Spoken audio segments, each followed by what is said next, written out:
Hey, everybody. Good evening in this or afternoon or morning, depending on where you happen to live in the world, because you could be watching this, well, just about anywhere. We're going to have a super special guest today, one of the great radio personalities in history. I don't know. For some people, I guess. Bob Steele is with us, and he'll be with us right after this. Check this.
All right. Well, Billy Riley will be joining us a little bit later in this hour. Right now, though, I want to bring on this guy who he and I have just met, but we already feel like I think we're kismet, maybe. Who knows? Yeah. Here he is, Bob Steele. Brothers from a different mother. That's right. How you doing, buddy? Hey, man. I could be only doing better if life was better, and it's not, so I can't be doing better. You know, what are you going to do? You do the best you can. You do the best you can. You protect yourself. That's one of the things we do. And we were talking about this earlier. Where's my mask here? You got yours? No. That's cute. I just wear this thing. Yeah, my gator. Yeah. It's awesome. Actually, this is from SA, so it's actually got some antimicrobial stuff. There you go. I don't know. Cool. I don't know if that's true. You know, they just tell you so far I haven't gotten COVID, so I'm good. I'm one of those. I'm actually one of those immune suppressed people that's not supposed to go anywhere out of their house. Yeah. But I've been out and about a little bit, making sure I protect myself. But nonetheless, getting out and doing some stuff. I want to remind everybody over there on Bob's side of the screen. He's got in his upper corner the like and share button. If you're watching today, please like and share us and see. Let us know that you're there, and we'd love to hear from you and see who all give you a shout out. So, Bob Steele, tell me about yourself, man. We already found out you're actually one of the guys with Thunder 107.7 back in the day. I remember long time ago. I remember Thunder 107.7. I actually would think I went and applied when I was just a young buck and didn't know really anything. Had no experience. We should have given you a job. Well, that's okay. That's all right. Well, let's see. I started out as a kid of a college professor at the University of Maryland, and grew up selling Cokes at the stadium. And as my father and mom were hosts for the marching band, and he fired off the cannon, and we got 50-yard line seats right behind the University of Maryland marching band. So it was a great way to grow up. Right. DC Metro was a whole lot different than it is now, but we had a lot of fun as kids. You grow up in a college town. There's a lot of opportunities to, shall we say, do things that you wouldn't normally be able to do in places that wasn't a college town. So right. we had a good time. Grew up in College Park. Went to Hyattsville Junior High School, Northwestern Senior High School. Went to Prince George's Community College for a little while, and ended up at the University of Florida in an environmental biology degree program. Ooh. Yeah, pretty cool, huh? Yeah. That's what's going on right now. I mean, everyone's into all this environmental stuff. It was one of those things where I got the radio bug about 2.5 weeks into my career in Florida. And the rest, as they say, is history. Is history. Nice. Sort of like the guys from KRP, up and down the radio dial. You do resemble Johnny a little bit there, Bob. Booger. That's Booger. No, I used to love KRP. It was a big time thing for me. The most realistic TV show about radio ever, except there just have not been enough Jennifers in my career. That's right. Well, I liked Bailey. But no, it's let's see, what else? I've worked everywhere from New York City to Florida and as far west as Culpeper, Virginia. It's pretty much been up, and I'm currently in the Ocean City Salisbury market with my own company, and this is the 7th time that I've been doing resort radio. I just can't seem to get it out of my system, and I just love the beach and love it here, and great people in the Delmarva Peninsula. That's awesome. And we'll give a plug to it's Scorpion Radio, right? Okay, it's a wireless mobile radio group. We actually coined that term. You get it's personality radio. You get it for free on your smartphone, and you can take everything from blues, and I mean old school blues to electric blues. We've got classic rock that's so deep cuts that some of the stuff you go, oh, wait a minute, that was like the 5th cut in on that album, wasn't it? Yep, exactly. If you think back to how you used to listen to vinyl, you'd stack them up on a turntable, throw it down, and it would go and play all from the beginning bumper strike to the end, and then you'd start the next album. So back in the classic rock days, so the classic rock, when we were listening to it, all of that stuff's familiar. Every cut, A, B, C, D, on down, all of them are familiar. Some of them not as good as the A cuts were, of course, but so we play deep cuts. We've got about 20,000 songs in classic rock, the vault. We have a religious station, gospel and Christian. We have an LGBTQ station called Prism. We have a metal station that's so industrial that Ozzy Osbourne looks like Tom Jones. We have usual top 40 CHR station. We've got a heritage station called 100 KHI as a tribute to WKHI down here at the beach from back in the day. We've got a classic country station that goes back to 1944 when country started. Right. Billboard Country Chart started, goes all the way through rockabilly, the hayride, the hee-haw era, and stops at Alabama. At Alabama, okay. Well, Alabama's like the Beatles' White Album was to rock music. After Alabama, country changed rather drastically from the powder blue suits to the jeans and t-shirt guys. Yeah, absolutely. No, I have a buddy. Listen, we did Thunder. We did a kind of a rock and country thing that was new country at the time. Travis Tritt, Garth Brooks, Alan Jackson, and the like, and mixed some good old fashioned Southern rock with it. So you'd hear everything from the Allman Brothers and Skinner to Travis, and it was a great station. That's awesome. And we kicked MTQ's ass for for about 2 years there. That's cool, man. I was going to say, it sounds like you have an AOR station and you have a CHR station. Mm-hmm. Album-oriented rock, folks. I mean, they play everything from all the deep cuts and everything off the albums. And I used to work at an AOR station. Where'd you work? Actually, first it was AOR, and then it switched over to CHR, which was the Fox 99 FM in Winchester. Absolutely. Very familiar with that station. Yep. The Fox 99 FM. I worked in Culpeper at one point at WCUL and WCVA. Yeah. Mm-hmm. Okay. All right.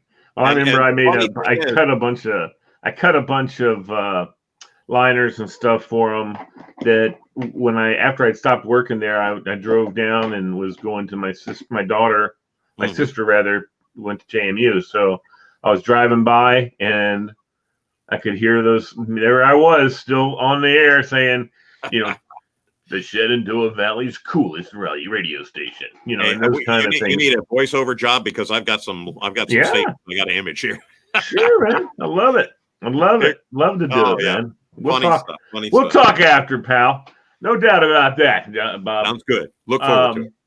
Yeah, I'm looking forward to. That's the kind of station. The station we have is mainly 80s and 90s hit rock. I mean, hip hop, actually, whatever. Just 80s and 90s music. Because I play Heart. We play Heart from there, and we play I play a little bit of Fleetwood Mac, and I also play Rick Astley. I mean, so there's a little bit of Never Gonna Give You Up. And my son's been walking around the house singing that. Apparently, some TikToker played that song in the background of a TikTok thing, and now my son walks around. He's 12 years old. Walks around, never gonna give you up, never gonna let you down. And I'm like going, what are you singing? Do you have any idea who that is? And he goes, no. I'm like, but I like it. Let me educate you, boy. And he's like, no, it's okay, Dad. I just like that song. But it's been a lot of fun putting that together. And when we had that going on, I was the Saturday night overnight guy. Ooh. So I was about 19 for me, right?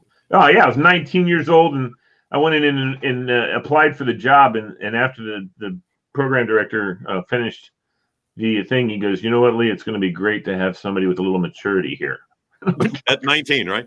He didn't know how old I was. I guess I was like, I said, "All right."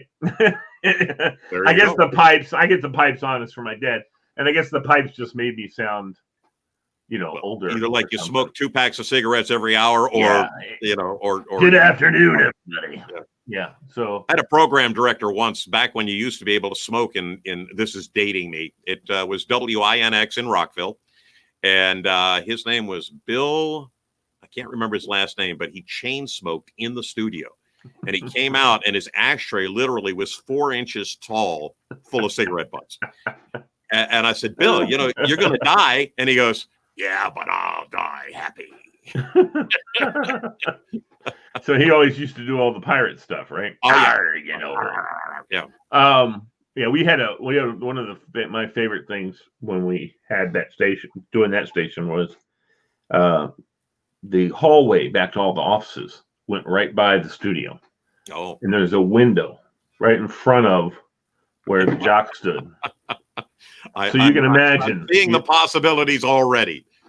Popped up in front of that window, and the guy, just as soon as he'd kick on the mic, that was our thing. Is if we could make him freaking falter on doing his time checks or whatever he's doing, that was cha-ching. You got the guy, if you could flub the guy. And no one ever got me. For you. Here's a story for you. All right. I love stories. My first radio gig out of college was at what is now 93.5 The Beach. It was WSEA back then, C93, and WJWL, wonderful listing in Georgetown, Delaware. So I was the news guy. And I'm doing news at the WJWL studios. And if you'll remember back then, you had to be able to see the transmitter because you had to take transmitter readings. You had to make sure that the thing wasn't off in Never Land. Right. And you had to have a license from the FCC. Oh yeah, you had to have a license. Absolutely. Oh man. I read the news. I look up to give a time check. My program director, the morning drive guy, and the afternoon drive guy were mooning me through the glass. Yeah, sure. Well, I just, lost it, tossed the script up, went to commercial, and just died there. And it was the only time anybody's been able to really break me up that tried before then or since then. But that was classic. And you didn't give them the phases of the moon for tonight. Oh no! At that point, what are you going to do? You would have been a legend if you'd done that on the glass. You'd have been a legend if you'd done that. If you'd been able to keep your cool and say, "Oh, and by the way, the phases of the moon tonight looks like we got a full moon. There's a new moon, there's a full moon, and there's a half moon. A half moon. There you go. Yeah, a half moon. Oh my! But that would have been great. Yeah, it was awesome, and that was a great little radio station. Yeah. Well, and I didn't have anybody in the station when I was working most of the time. I would come in and I'd be in there for the first part of it, and it was Saturday anyway, so no one else would come in. Mm-hmm. But one night, same to you. One night, one of my other jocks came in to do something with his girlfriend. Oops. And he talked his girlfriend into popping up. Yeah. Oh, perfect. And I kicked my mic on, and she stood up, and I said, well, it's a very nice evening tonight. In fact, beautiful evening tonight. I don't know if I can express myself any more deliberately. I don't know what I said exactly. There you go. I was like, yikes. And it's amazing the kind of things that happen in a radio studio that people go, "Oh, no, it never happened." You couldn't possibly. Well, yeah, in many cases it did. I mean, I've told people a million times. I said, if you ever hear "Stairway to Heaven" and "Free Bird" back to back, I can tell you right now exactly what the DJ's up to. Yep, no question. Yeah. So, we had a whole list of songs like that. I was working at a radio station in just south of Richmond in Petersburg, WLEE. And, hey, I like that. Actually, yeah, Lee was no, that one was in Richmond. This is SSV and PLZ. I'm sorry, okay. All right. And they were on the top of a bank building. And I got to tell you, the engineer, like thunder. Yeah, pretty much. Yeah. I seem to be a habit here, but the was probably the most user-friendly guy I've ever worked with. He had a set of buttons in the men's room in the stall where you could fire off, and this again dating me a little bit, cart machines to go through a commercial break. You hit the way.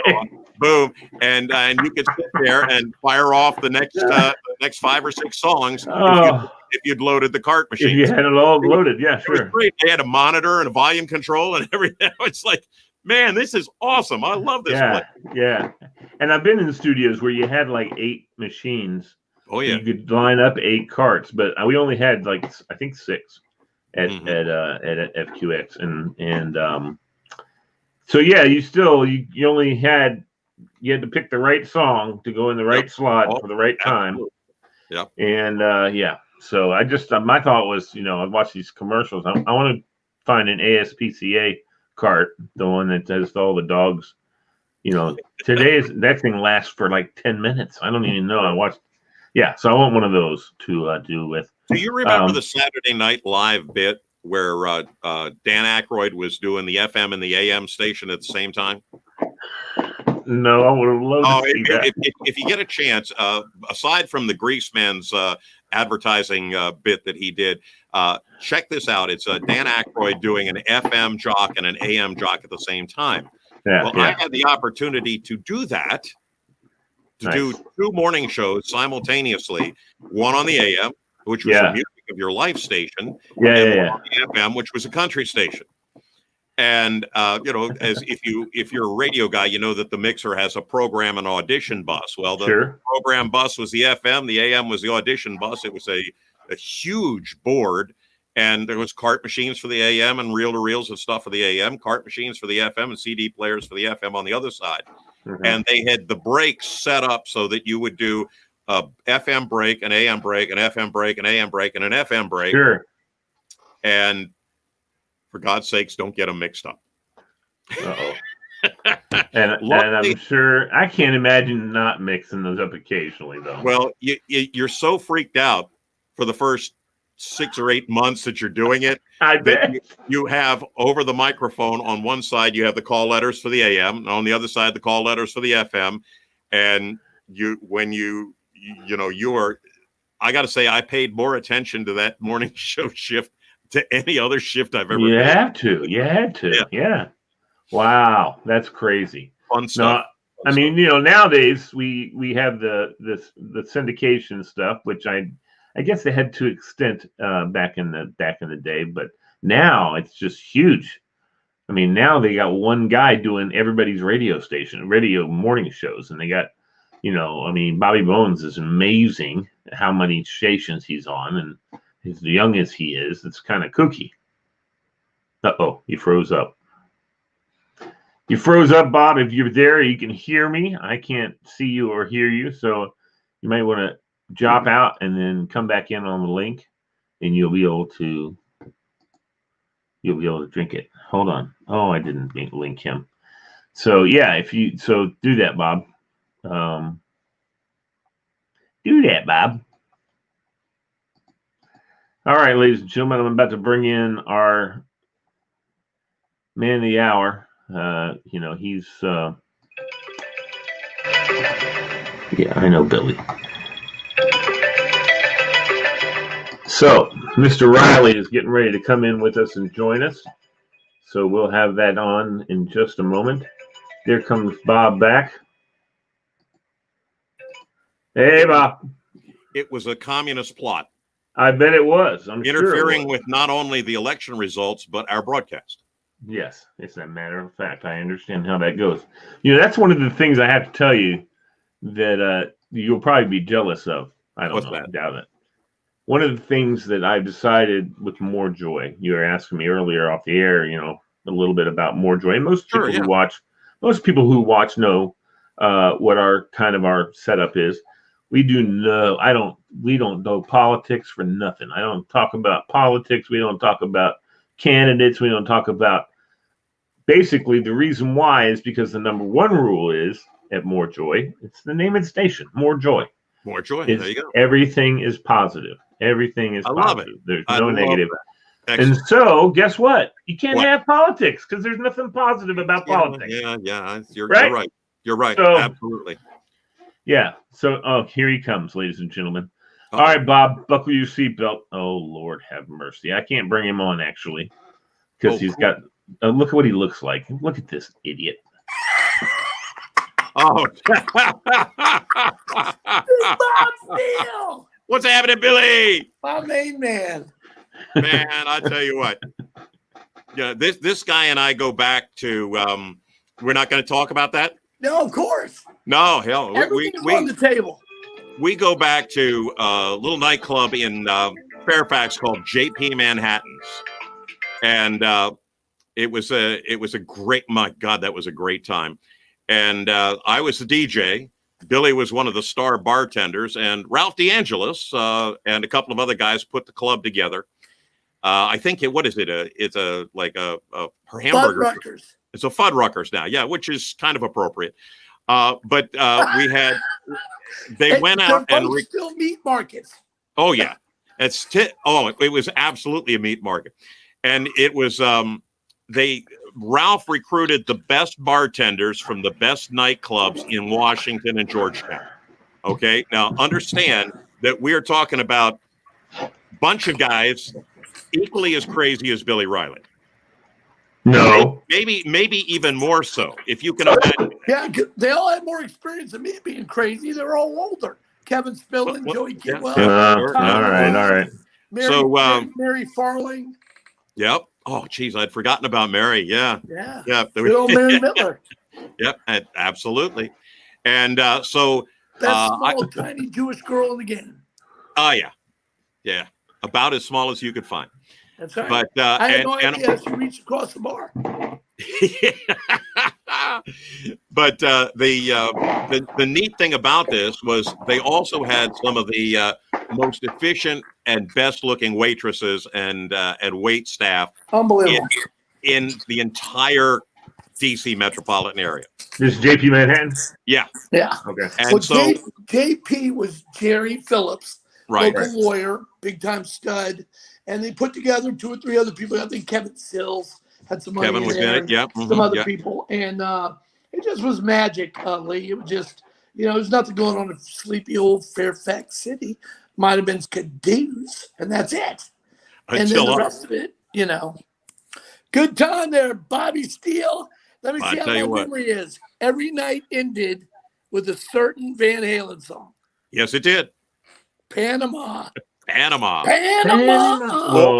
Or if Ralph came out and said, Bobby Steele, play Panama. And so everything, I could have been in the middle of the hottest dance set in the world, and Panama went on immediately. Dun, dun, dun, dun. Oh, my God, dude. And, we're trying to wind down. It's 1:30. We're closing out. We're still, asses to elbows in the joint. Then they play Panama and try to calm everybody down. Yeah, that's going to work, you freaking idiot. Oh, man. But that's why he did it. For the measurement. Now, the fun thing, and this is something that even the patrons didn't know, is Ralph would about once a week would pull the entire bar staff, the wait staff, and me out of the club into the kitchen for Zambuca shots. And they'd be buka shots lined up on one of the serving trays. Shocker. And nobody could go back to work until they'd done at least one.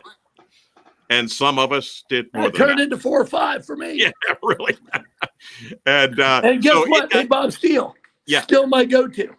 Is it really? Apparently.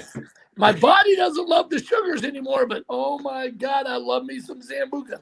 Dude, Love I've that movie. hated. You know what? People say that to me all the time. And I just hate licorice, man. I just can't stand the taste of it. Love it. And I'm Love like, it. yeah. Love it. Love it. Let me tell you something. When the guy that's paying your salary and Says writing take a your sambuca check shot. says, "Hey, Bobby Steele, Correct. have a buka shot." Damn it, we're doing Hey, buka. hold on. It was I like hear this. you. Hey, Bobby Steele, Yes, yes, you're doing the shot. And I mean now. yes, yeah. So how did I apologize? I've been tied up in a meeting. I'm on fire right now, setting up Excellent. restaurants and bars for outside opening. You're making sure they got heaters and tents. And I mean, we're buried. And I'm loving it. And it's a good run, pivoting out of an old business. And how did the first half hour go? I mean, We Lee, talked about legend. old radio stuff and Thunder, and I mentioned the fact that I think it was you and Kevin that showed up a couple of times in dusters to some of our concerts, which was pretty cool. Dude, you're a legend. Oh God, bro. I have You're a duster. legend. You were good to everybody. You stayed relevant in what you're doing. I love. Have we talked about the race car shit yet? Not yet. Not yet. We haven't got into race car stuff. Hey, listen. I'm gonna be quiet because Bob Steele is, for me, he's on the Dave Adler, the Smash, the Grease Man. He's on that level for me because I was 20 years old when I met him.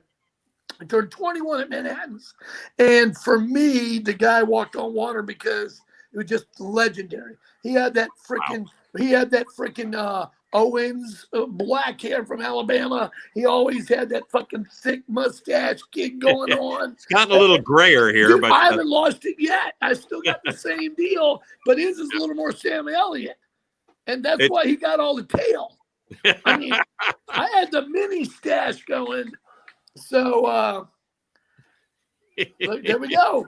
Thank you, Mike Hurst. Yeah, well, we had a lot of fun, and then of course we went over to Rockville and did it all over again. Right. And I had and a couple killed of it up my there guys. with Grant Hughes and all those people. Good times, legendary times from a childhood gone wrong. And I blame you. You're on that list of I blame your ass. Don't worry. I will take full credit for that. I was telling somebody the other day, and it was funny because I said, I used to bounce at the Varsity Grill in College Park, and I'm not the biggest guy in the world. I said, but at Manhattan's, we had guys that could have been playing for the Washington Redskins for bouncers. Hammers. Yeah. And one time I recall that one guy, they tossed him out of the club once, tossed him out of the club twice, and the third time they tossed him out the window. Yeah, the bay window. The bay window. Yeah, Oh, this is all the same night? Ralph was so pissed off because he's like, I don't care if you kick him through the door window. I don't care if you kick him through the side windows. He went through the $900 bay window. And he went head first. He did. Wow. We had Ladies some good times and gentlemen, there. So the plywood will be here shortly.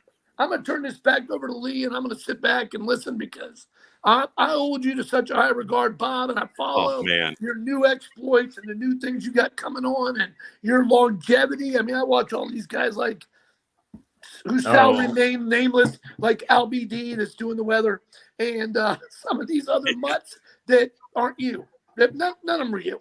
And you, like I said, you, Grease, Adler, Smash, Lee Bailey, those are my guys. And the voices are there, the memories are there, and I want Lee to ask a bunch of questions. Best producer I've ever seen. So let's do it. Billy, I want to first off thank you so very much, and thanks for being a part of that because without you and the other guys and the gals that were there, we just wouldn't have had that kind of fun. And it was so truly a team effort. And just like any radio station, Lee, you know this. If you're only as good as the weakest link. And the cool thing about Manhattan's, both in Rockville and in Fairfax, was there were no weak links. Everybody was super strong. It was just right place, right time, right. Everything was right. And it doesn't happen often. And that's what makes JP Manhattan's, an icon itself, and a historic place because. It's a place that everybody wanted. If you were going to be taking your gal out for a quality, high level, high end date, you went to JP Manhattan's. I did. I mean, And there's no everyone doubt. was there. The Reds, Everybody. $5,000 a table. Yeah. Every bad guy was in town, was there. Mm. Everybody that shouldn't have been there was there. Was there. And this 21-year-old kid was there, like getting the education of his life. I go from there to Champions of Georgetown, to Rumors, to the Hay Penny Line for 12 years. And everywhere I go, they're like, you know that guy Bob Steele? I know Bob Steele. I know Bob Steele my whole life. Seems like that, doesn't it? Wow. Let me ask. I Go come ahead. across your name. I'm like at the 04. I'm at the last race at the Homestead. I'm with Jeff Bishop from Rumors in the pits. Yep. And we're down there doing something. I'm making faces at the race guys. I'm like behind the owners. Like they're looking at the cameras. I'm right there. I'm like the best time of my life. And I'm talking to these couple of pit guys. They're like, yeah, blah, blah, blah. You're in Virginia. Oh, yeah. You know this guy Bob Steele is racing cars up there. I'm like, what? Shut up. Legendaries everywhere. Wow, I really appreciate that, Billy, and I'll have to give you that $100. I promise to mention all those things. I got the memo. Homie. All right, hey, Lee, you're on. Let me hear. No, I wanted to a couple of things before we start talking about the racing thing, Bob. I wanted to from your experience, obviously you know Doug Track, who's the grease man. I got to tell you a funny story about the Grease. I used to be a big Grease listener. Loved listening to Grease. Got it. Who wasn't that? Oh, I know. And I was like 17. I'm at the dentist's office. Dentist is working on my teeth. The lady who's his little assistant, little cute toot, sitting on the other side of me. Yeah. And my dentist is talking to her, and he's using all the Grease man vernacular. And he's talking to her about her husband. They'd just gotten married. So he goes, so it's been like 2 months since you've been married. You've been hobbled a yarn a lot like that. And I'm sitting there. He starts going, what about gobbledygook? And she's blushing, even though she didn't think I had a clue what they're talking about. He's got all these he's doing this and that, and that kind of stuff. At the end, he pulls out the wedge, whatever, in my mouth. And I go, oh, I almost said his name. I don't want to say his name. I said, hey, you listen to the Grease Man, huh? He looked at me and went, like, oh, God. He knows everything I was talking about. And then he looks at her and she's like this, like, what? And no, not just talking like the Grease Man does. He knows the language. He said to her, he goes, well, I guess this young man just understands everything I just talked to you about. She, oh my God, crimson red, like. So Doug Track lives in Annapolis. Dougie does, yeah. He drinks at a buddy of mine's bar named Tommy Lester, and Tommy Lester is just one of the best around. And Tommy puts him on the phone sometimes, and I'll talk to him. He'll go, Ramrod, and then he goes right into the Greek stuff, and he goes, Testosticles. I'm like, it makes me cry still. I mean, the guy has so much probably talent. One of the most talented guys in radio, and certainly one of the top 10 all-time greats. All time, Bob. I was working at. I was about 18 years old. I was covering a summer shift for a pregnant cashier at the Texaco at Loman's Plaza. Okay. And and so I was sitting in there working one day, and I'm a big Grease fan, listen to Grease all the time, and I see the first ever Falls Church Police Volvo pull up to the light, turn down Graham Road. And I went, whoo! And I called DC 101 right away. And they were playing Best of Grease. In those days, they didn't tell you they were playing Best of Grease. They just played them. Mm-hmm. So young Dave YDB answered the phone. And I said, is Grease there? And he's like, no, he's on vacation, buddy. What's up? And I told him. He said, you're kidding. I said, no. He goes, oh, my God. He's back in Monday. You got to call and tell him Monday for sure. He said, "That's crazy. You're kidding." And he kept saying, "You're kidding. They have Volvos." Because, the lawmen, the Volvos, all that stuff. And it was Volvo. And, it was just, so I did. I called on Monday and somehow got through. Because, a lot of people called him. And I don't know how I got through to him, but I got through. And I said, "Hey, Grease," I said, I called in and talked to YDB. Did he tell you that the Falls Church Police are driving Volvos? He goes, I did hear that. He said, "Are you? What kind of lights they have on top of the car? The roof's too narrow for bar lights." He's like asking me all these questions about these lights, about the Volvos. I said, "Oh, I told him whatever." I said, "Grease, listen, I was just wondering what it must be like to pin on a badge, strap on a gun, and climb into a Volvo." And he goes, "Oh, I love it." He goes, "Hold on one second. I'm going to come back to you as if I'm just answering the phone for the first time, and we're going to go through this again." I said, "Okay." So he did. Maggot line. And so I told him he said, and then he goes, "Okay, buddy, thank you very much." Hung up the phone.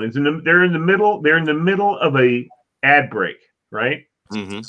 In the middle of an ad break. And I just finished talking to him. I turned the radio back up, and it's an ad break going on. Like 2 more ads. Bum, bum, bum. And he goes, "Okay, everybody, how y'all doing? What's going on this morning? Hey, this is a Grease." They got him down pretty well, actually. Yeah. Well, I've been working on Grease for a long time. So, but I have a friend that I call and do it, and he just laughs his ass off. But anyway, so he says, "All right, let's talk to some of the public or the gentry or something like Maggot line," and he talks to a couple people, right? Different people about something, whatever. And then he says, "All right, let's go to Fairfax, Virginia. It's unsavory there." Yeah. He says, "Go ahead, Lee. What's up?" And I'm like, "Hey, Grease, what's up, buddy?" And then I'm listening to myself in the recording, and he's all of a sudden, here comes the SWAT music. He has a whole thing about getting into Volvos.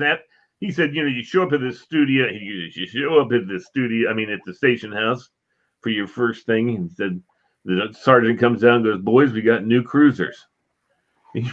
And you're like, "New cruisers? What do we got?" And he starts naming off all these police cars, these old, Plymouth Fury, we got this or that, and he's naming off all these 5-barrel, with a 5-barrel 3-carb and whatever, that stuff he's doing. And he says, the guy goes, "No, we have Volvos." He goes, "Volvo? Yeah. How can we demand the respect of the citizenry driving a Volvo?" And starting to go, "Just shut up, Grease. Get in the damn Grease Manelli and get in your cruiser and get out on the road." Dude, he hasn't changed a bit. He's still fucked up. His head's unbelievable. He's unbelievable. So I'm driving down the road in my new squad car. Yeah. He said, and up next to me pulls a Chevy Chevelle and he starts naming, all the crap about a Chevy Chevelle. And it's blida, blada, blida, blada, blida, blada, blida, blada. He looks over at me and they say there's a whole bunch of teenagers in the car. And he looks over and says, "Hey, lawman, you want to drag?" And the light turns green and they take off. They all just sound effects and everything. I just pulled away from the light ruefully. Later on that evening, I was driving by a 7-Eleven and there was that Chevelle. I pulled in, got out of the cruiser. The guys are all standing there laughing at me. "Hey, Grease. Hey, lawman." He goes, "Couldn't keep up, huh? Nice Volvo you got there." I reached in underneath my seat and pulled out my Uzi. I got up and I said, "Yeah, we lawmen in Falls Church, we like our imports." And we shoot them all, And then he says at the end, he goes, "Of course, I got to make the lawman in Falls Church look good, because what if I'm driving through Falls Church and get pulled over by a Volvo?" Anyway, he's just, he's just, just absolutely the most talented guy. And, he did that presentation for the National Association of Broadcasters Convention about how commercials are actually done, and the sales guys, and you can see that on YouTube. You can look up Grease Man commercial and you'll see something absolutely hysterical. And anybody that's been in radio, if you haven't seen this, or even if you just like the Grease, or even if you want to know what radio's really like, radio sales, you'll check that out. But I used to work at 94.7 The Arrow, which is what happened after Grease left, and with Surf and Weasel and all those guys. Yeah. Even after Kessler, Mark Kessler, Billy, you know him. Even after Kessler was on in the morning, you'd still get calls for Grease, and it was just a great place to work and a lot of fun. And he left quite a legacy there, and it's a real shame. I'd like to hire him for Classic Rock the Vault. I'd like to hire Surf for Classic Rock the Vault. Tell me that wouldn't be cool. That would be both cool. available. You know what? They're available too, and I know what their number is. I know what I know what both of their numbers are. So, my other guys, we need to sell a few more commercials. Living on a good semi-retirement for the book and the beautiful wife in Surf. real estate. But he's doing a nice thing in Loudon right now. He's got a good track. Well, Music Planet Radio is associated with a Scorpion Radio Group. Right. It's one of our associate stations. Nice. Well, and Track will take the job tomorrow. Yeah, and I'd have him working tomorrow morning. Yeah, that would be awesome. awesome. I can't imagine what the fucking retainer clause would even look like. Hey, it's 2 pages of you can do this and 19 pages of hey. No, the cool thing about wireless mobile radio is you're wide open. Whatever you want. No rules. There's no transmitter. There's no FCC. It's so fun because you can hobble all you want. I did country music for a long time, marketing and deep in it, and worked for Chesney for a while. I did country for a while, and those guys love those shows. So you watch these guys that are, they're talking about family values, and then you get my guy Jake Owen. He's like, anywhere with me as long as you're on my face. It's hysterical. I'm like, dude, I never saw that side of you. Danny Shirley from Confederate Railroad says, "Don't do shots with Bob Steele." They love that shit. Yeah, they do. You hear that? Even George Strait says, you know what? I rode Amarillo by morning because I didn't have a fucking thing in my pocket. I was up in the morning trying to figure my shit out. I was like, I've known George Strait for 25 years. I don't think I even heard a damn out of his mouth. Yeah. I'm like, oh my God. Yep. George Strait just shit. Yeah, I know. That's the same time first time I ever heard my dad curse. I was like, what? What was that? George Strait is the GOAT. He's got 80 number one. Of course. Listen, nobody's even close. I think 26 is next closest. Maybe Conway Twitty might have a few. But I'm going to tell you what, this guy, and he was like, yes, ma'am. No, ma'am. Love to do it. Man. Can I take care of you? And here he is going, man, I wrote that shit because I have a fucking thing in my pocket. I was like, well, there's a public image and a private image to all of us. So, you've got the on-air persona, and you've got Billy, you got the presentation persona, the bartender persona going. And, is that what you're like at home? Sometimes. No. Yes. No. Okay. Billy's the same all the time. Around the clock. Yeah. Yeah, pretty much around the clock. Billy is Billy. You're done. But Billy is Billy, except for he's around his new girl. Yeah. So congratulations. Thank you, bro. Yeah, that's church. Yeah. Dude, even a blind squirrel finds a nut. That's what they say. That's what they say. I'm still looking for that nut. Dude. Okay, hold on a minute. Hold on. Hey, Bob, wait till you see this go. Say Fairfax story about a toothbrush, Bob. Uh-oh. There's a Fairfax lawyer story of a guy named Toothbrush, Bob. Oh, yeah. Bob asked the lawyer what he thought about the case the next day. The lawyer said, better bring a toothbrush to court with you. Sure enough, Bob showed up to court with a toothbrush in his front tooth pocket. Very true. Thanks, Mike. I appreciate that one for remembering that. Yeah, you're right. I did. There's one in Prince George's County at one point that was a nightclub king. Yeah, there was one in Prince George's County where I went in with the attorney, and he says, "You wait out here," and I waited out here, and he said he came out about a half hour later. He said, "Get out of here fast, get in your car, and go hide for about 2 weeks. I'll take care of this." And I said, "What did I do?" He says, "I don't know, but I'm going to find out, and you need to get out of here now." So yeah, we all have to. Yeah, you're right. Yeah, Mike, thanks. I appreciate that. There was was an episode at one point with I used to live. I worked in Fairfax and lived in Annapolis, so you know that drive is rough. You come down, you hop on 66, you go down through Spout Run and hit George Washington, go through DC, come across, hit 50, and go to Annapolis. Right. Well, one night that would be New York Avenue to you. Yes, it would be, and across the 14th Street Bridge and a bunch. Yeah. And so anyway.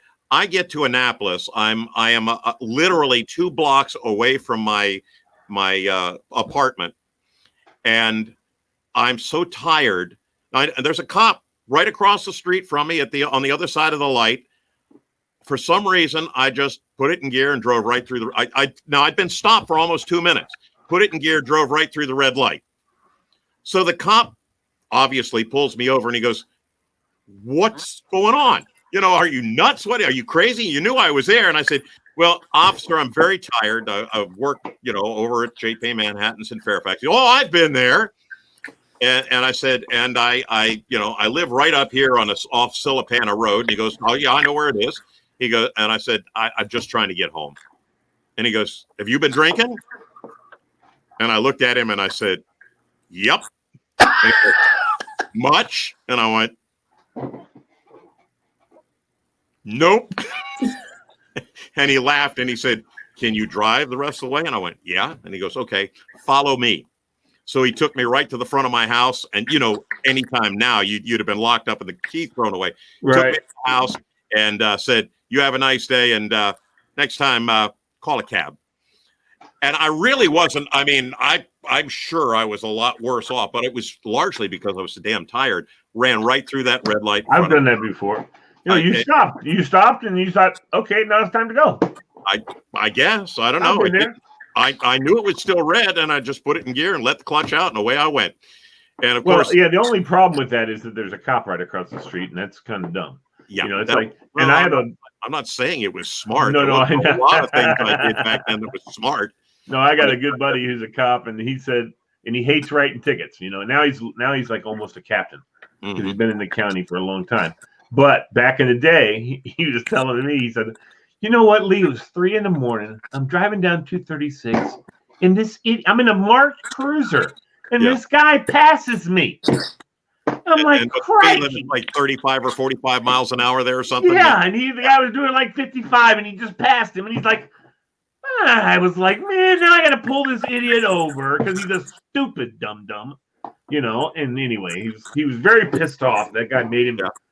Put him in a position to pull him over. Yeah, and then if he's drunk or something, you got to write. Yeah. He didn't go into what happened or anything like that of it, but you're absolutely right. But a lot of the guys on Friday nights, they go immediately out looking for problems so they can get back to the jail and don't have to answer calls.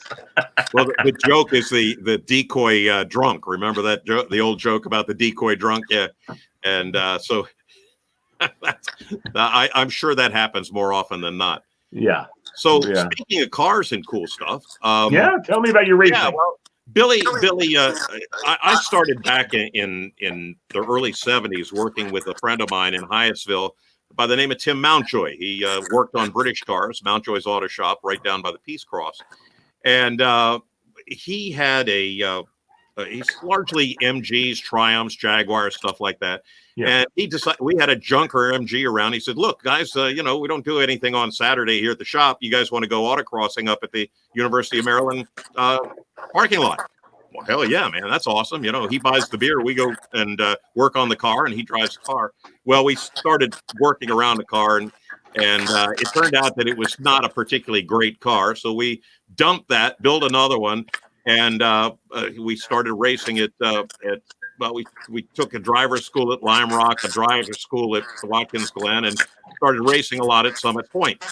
Well, Tim was a brilliant driver, a brilliant mechanic, a brilliant engineer, and he was just a great guy. Well, he passed away of colon cancer after a number of years, and I had the opportunity to buy that car that I helped build. So we, at the time, I got called in to do a job in Nassau in the Bahamas, working with an international broadcasting company down there by the name of More 94. So we were down there for 2 years. We had the race car in Florida. And we flew back and forth from Nassau to Fort Lauderdale to work on the race car on weekends. Finally, after a year, we had it ready to go, and it debuted at Homestead. Then we raced it at Sebring, and then the gig in the Bahamas was over. We brought it back up to Summit Point. And we ran that car for about 5 years. We were runner-up at the Mid-Atlantic Road Racing Series championships in the Sports Car Club of America 4 or 5 times. And a kid that was working with me goes, "This is such a piece of crap. You need to race a Honda." Well, at the time, the motors, when I understand it's a 95 horsepower 4-cylinder motor that we're getting 200 plus horsepower out of and spending about 13 grand on each one. And you needed 3 motors, one in the car, one in the trailer, and one in the shop to be competitive. So I went, okay. So a guy that we knew who lives over in Summit Point said, "Hey, look, I've got a Honda CRX that if you want to rebuild it, you can drive it." Okay. That can't turn down a deal like that. So we sold the MG, started racing Hondas. We ended up with 3 Mid-Atlantic Road Racing Series championships back to back. Wow. And have been racing pretty competitively ever since then. We're in the process of building a new car, which is actually, there are guys that joke that I said I could start out with a brand new car, and by the time I got finished with it, it'd be a historic. But we've been working on this one for about 5 years. It's a 91 CRX that we're going to be racing in GT Light this year with, can I mention the sponsors? I mean, we got of course. Goodyear is on board, Louis Meineke Car Care Center in Lewis, Delaware, Dave Repass and his family. We've got RaceQuip, Penske Shocks, and Arriva driving apparel so far, and we're looking for some more. But Awesome. that debut should be in March, and we look forward to that car being nationally competitive out of the box. Make sure we get some passes. I'm going to come up for that. Yeah, I'll put you on the list. We do the race call at Summit Point for the Mid-Atlantic Road Racing Series. I know you guys where it can is. come up in the tower and hang out with us. I graduated high school in Carlisle, so Oh yeah, well, I know right where you're at. Yep, absolutely. That So sounds like fun. in doing the race call up there, we have kind of a fun time, sort of like we did at Manhattan, sort of like we do on the air. And I've got a couple of broadcasting buddies that work for me that we've all ended up in the tower. And one of the honchos from the Sports Car Club of America was there and said, "Look, where'd you get these guys? We want somebody like that for our what they call the Hoosier Racing Power SCCA Super Tour, which is an 11 race all over the country series that culminates in the runoffs. And this year it's going to be at Indianapolis." And the guy says, "Well, you want somebody like them?" He goes, "Oh, absolutely." He says, "Well, why don't you ask them?" So that's 4 years ago. We got the contract signed on Christmas Eve, and we were at Sebring doing our first race the second weekend in January. Wow. Awesome. That is awesome. And we just got the contract to do the 2021 season, assuming that COVID isn't too bad. We managed to get 9 races in this year, but we start out at Sebring, then we go to Buttonwillow in California, and then to Circuit of the Americas in Austin, and then we bounce around all over the country up through the end of July. Well, Lee, let's make sure we're staying in touch and link into Absolutely. whatever we can do, and make sure we're checking in with them. We're just taking off here, Bob, and the ownership's doing a good job, and the live video formatting is going good, and we got a few shows that are really starting to take off. This Love Hacks thing on Wednesdays, and this Monday night show with guys like you. Maybe we're going to start with the shares and the likes are really starting to move for us, and couldn't be more thankful than to have you on. Well, I couldn't be more happy to be here. And anytime you need somebody for comic relief, just let me know. But you guys, let's do some business. Maybe we can get you guys on Performance Motorsports Network, and maybe we can have some more fun with you. Well, you talked to the right guy. Lee Bailey's the guy. Absolutely. Well, I'd love to do it, Bob. So hang tight, Bob. We're going to go ahead and close the show up, and we'll chat a little bit after. But I have to do a sleep study tonight, so I have to go. Well, yeah. Rest easy with all those wires. Exactly. All right. Thank you. Bob Steele, everybody. How about Bob Steele? The incredible man, Billy Riley. Thanks for it. Hey, Bobby, we'll talk to you soon. Okay, look forward to it, Billy. Count on it. All right, man. See ya, Billy. Riley.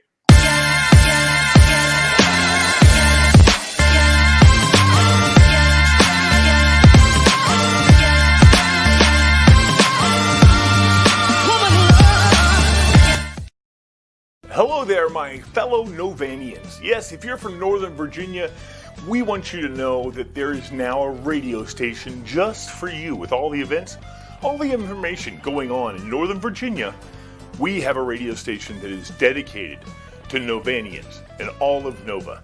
It's MoreJoy Radio. MoreJoy Radio. It's your answer to the best music, the most positive, most fun, and most good music, most good, on the air. MoreJoy Radio. We're on the internet. All you have to do is go to morejoyradio.com and you can listen. You can listen to MoreJoy Radio anytime you want. Would you run out of flowers?